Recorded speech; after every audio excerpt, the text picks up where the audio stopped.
Hello friends, and welcome to another episode of Lexi's Budget Bunker Build. Thanks for joining me on this what is a beautiful sunny day. So this week I plan to finish off the retaining wall that I was working on last week. So you might recall I was putting in the concrete anchor points. So this week I'll get that all finished off, and from there I'm not sure, I might maybe do a bit more digging. I've actually during the week been doing a little bit of wiring work, so I'll share with you my progress there, and yeah, I'll just carry on making progress. So I'll let you go now, and you can join me down in the bunker in a couple of minutes.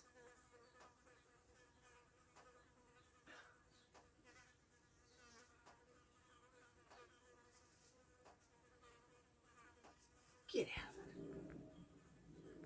Alright guys, I'm down in the bunker, and you can see I've got a little bit of water there, but the pump has been doing its job. It's not allowing it to get any higher than that. I'll probably pump that bit of extra water out a little bit later, but the immediate job is to get these panels off so I can seal behind them. So let's crack on with that.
That was hard work. So anyway, these are all solid as a rock, so that's good. So what I'm going to do now is get that masking tape off the threads, and then seal up around here, like put a bit of core fluid or maybe some plastic, just so that if any water comes out of here, it's flowing down and not going up against the board.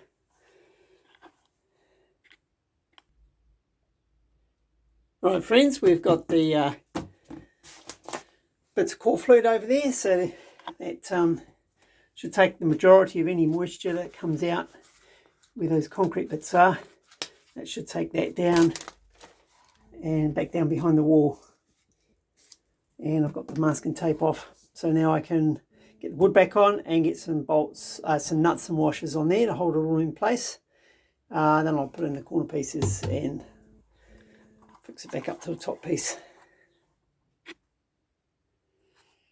Got the wood back in place. That's some R18 footage, unfortunately. It was very hard to get that back in, and the language got somewhat colourful. But anyway, it's amazing how it came out, and then didn't want to go back in where it came out from. But anyway, it's in now, so let's get some nuts and washers.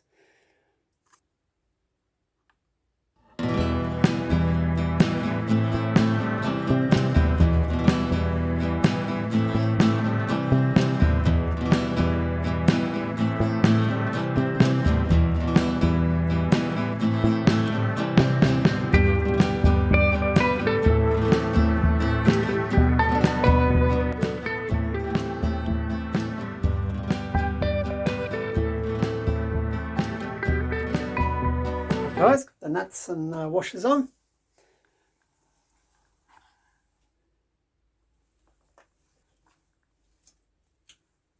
The next stage is to get these corner brackets in, like up here.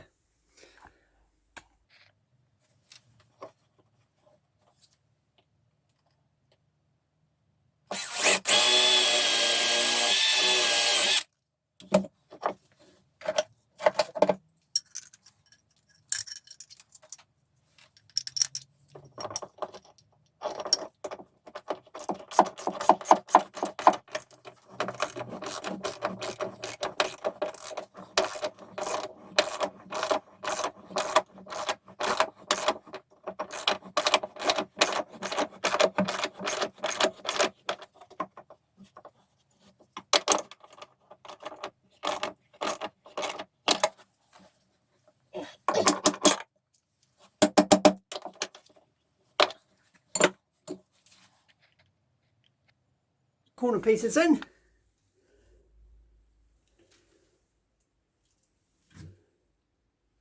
So I feel like that's nice and solid now, so I'll just get these pieces of wood to bridge these pieces, and that's more to secure the top piece rather than the bottom, because the bottom, you can hear that, it's solid as a rock because it's got those concrete anchor points.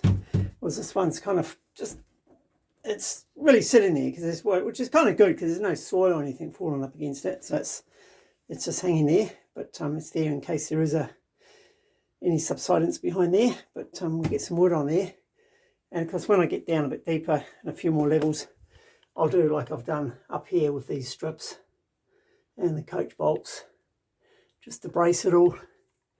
But yeah, honestly guys, I feel pretty safe and confident in all of that.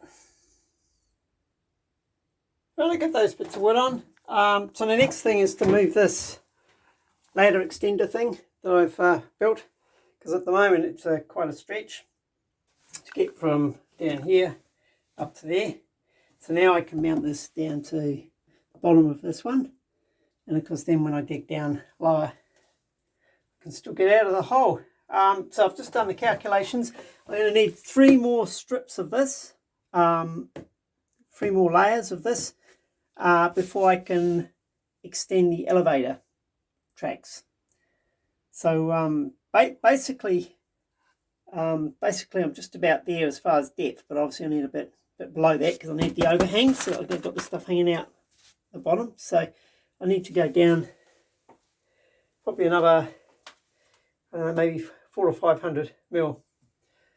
But we're getting close, guys. We're getting close to extending this elevator, which is going to be kind of cool because it'll be a 4 meter elevator ride then. So anyway, let's get this thing moved. Enough chatter.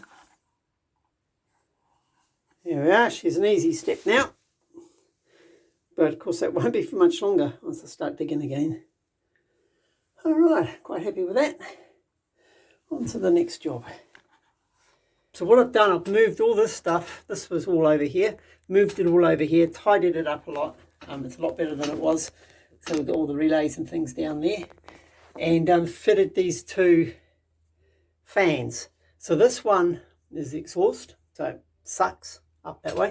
And this is the inlet. So if you recall from an earlier video, this inlet was up quite high. It's up in the sort of eaves of the shed.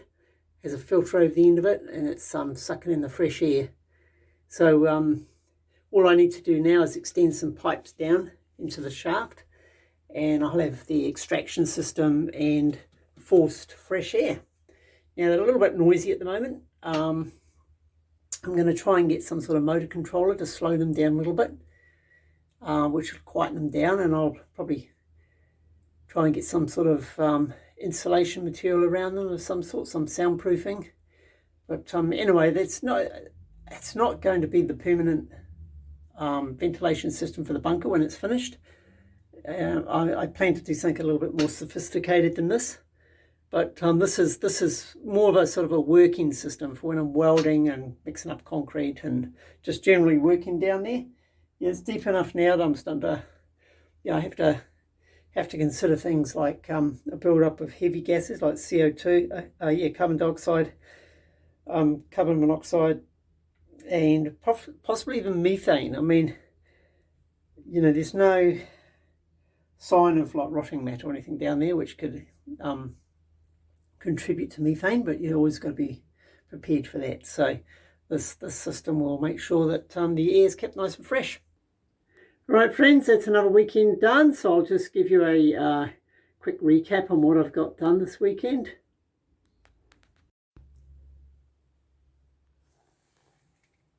Okay, so I got that that layer of retaining wall all bolted in, nice and solid. So that's good. I've got this ladder extender thing moved down a bit so that I can actually get in and out of the hole. I've moved the water pump down, so I've extended. You see here I've fitted a wire extension on there, and I've given myself a bit of extra slack there so I can got a bit of room to move. So the pump was here, and now it's down here. The reason for that is so it's in theory it can lift 10 meters. Whether it'll actually do that or not remains to be seen, but anyway, that's what it says in the specs. It'll lift the head 10 meters, but on the vacuum side of it can only be 1.5 meters. And you know, I noticed even at 1 meter it's starting to struggle, so bringing the pump down a bit should make it pump a bit easier. Yeah, I'll sort of future-proof that a bit for the next couple of layers down. And also, of course, you can see there I've dug out some of either side of the sump hole. So the sump pit's like really big now. And that's just, you know, I've obviously got to dig out all this side of it. And then I'll dig that down, a new sump in there. But I didn't have enough time to dig all this out today. But at least I thought, well, get some of it out. And, you know, if I get the chance during the week, then I'll come and maybe do a bit more digging, but we'll just see what sort of week I have. Yeah, so as I said, that's it for the weekend. So thanks everybody for watching the video. If you've stuck it out this far, I appreciate it. And if you could hit us a like if you liked the video, that would be really good. And of course, comments are really welcome. I always read every single one of them. And yeah, get some really good feedback from you guys. Really appreciate it. And special shout out to I've got another member on YouTube, so thank you very much for that. Really appreciate you jumping on board. And also thank you for my continued support from my Patreons. So really appreciate that support. And yeah, that's it for this week. So yeah, look after yourselves out there, guys. Have a great week. And looking forward to next weekend when we can do a bit more. And we'll see you then. Cheers. Lex out.